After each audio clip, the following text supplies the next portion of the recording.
as I think about my intentions for 2022, the things I want to come out of this year saying I've really gotten much better at. One is just making content creation, and this podcast is certainly part of it, like a habit. I'm still a little bit in this weird place. I was using the analogy earlier with Sam of like every single day our house turns on, I make food, right? I serve breakfast, somebody gets lunch, and we serve dinner. Like we make food every day.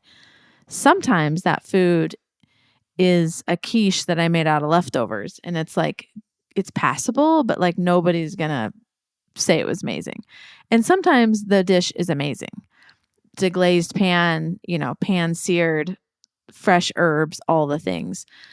But no matter what, every single day I make food, and that gives you the chance to sometimes put together something that's excellent. And I feel like my ego is not connected to the food I make. I want to do a good job. I put pretty good effort to it. But the point is it's consistent. And I find that with the content creation, the podcast, and even some of the effort into some of my social profiles, I really passionately feel like I have an experience that I want to share.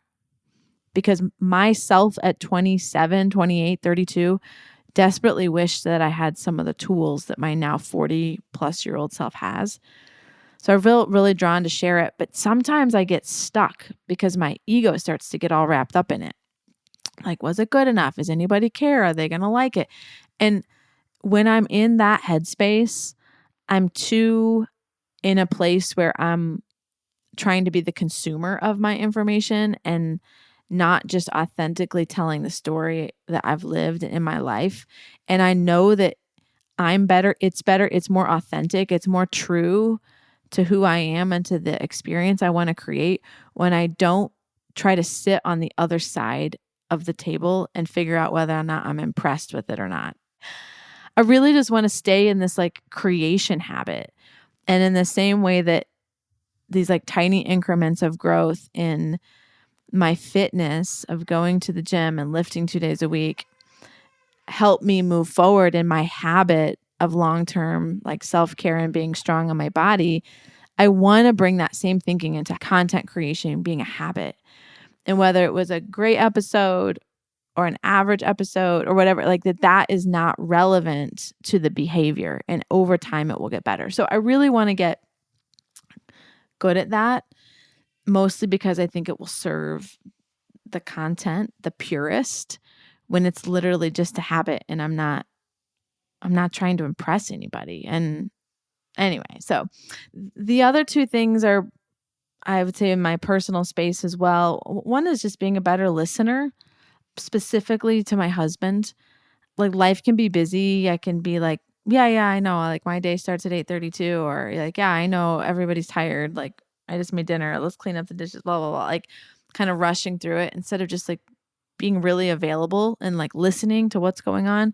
He's working on some really big things at work right now and wanting to really be like an available outlet for him as a listener, as an invested party in what he's doing. And I just want to be better at that. He was really gracious in sharing some feedback with me recently that I was not listening very well. And he was right about that. That song of like, your lips are moving, which is like, I think it's saying you're lie.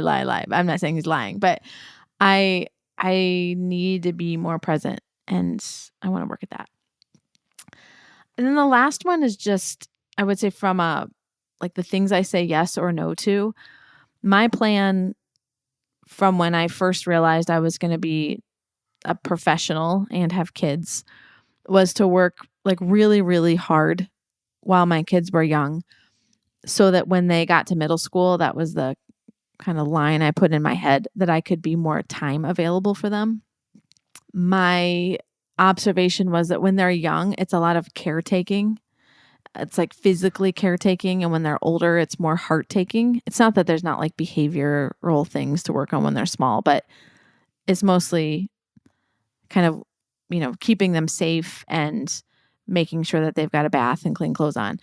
And because we've chosen in-home care, I really felt like I also could like just really control the environment they were in, the schedule that they had, what they were being taught, what they were being exposed to, what shows were on, all that kind of stuff. It was like I could put them in a cocoon and go work really hard. And I knew once they got to middle school that they would be exposed to different ideas, that they would have different days at school. Some are good, some are bad. Me knowing their friends is a lot more important to them as they get older and kind of what's going on inside of the school. And so I really wanted to be more available, and I've worked really hard, and there's great people around me such that I actually can have more home time. But if I'm honest, it's not the thing I choose naturally to have more home time. I love adult conversation. I love learning. I love being in hard situations. I love, big meetings. I love sharing my experiences with young people who are trying to sort of figure things out. I love all of that. It gives me so much energy. But I have this realization that my favorite day may not be the right day for my family right now every day.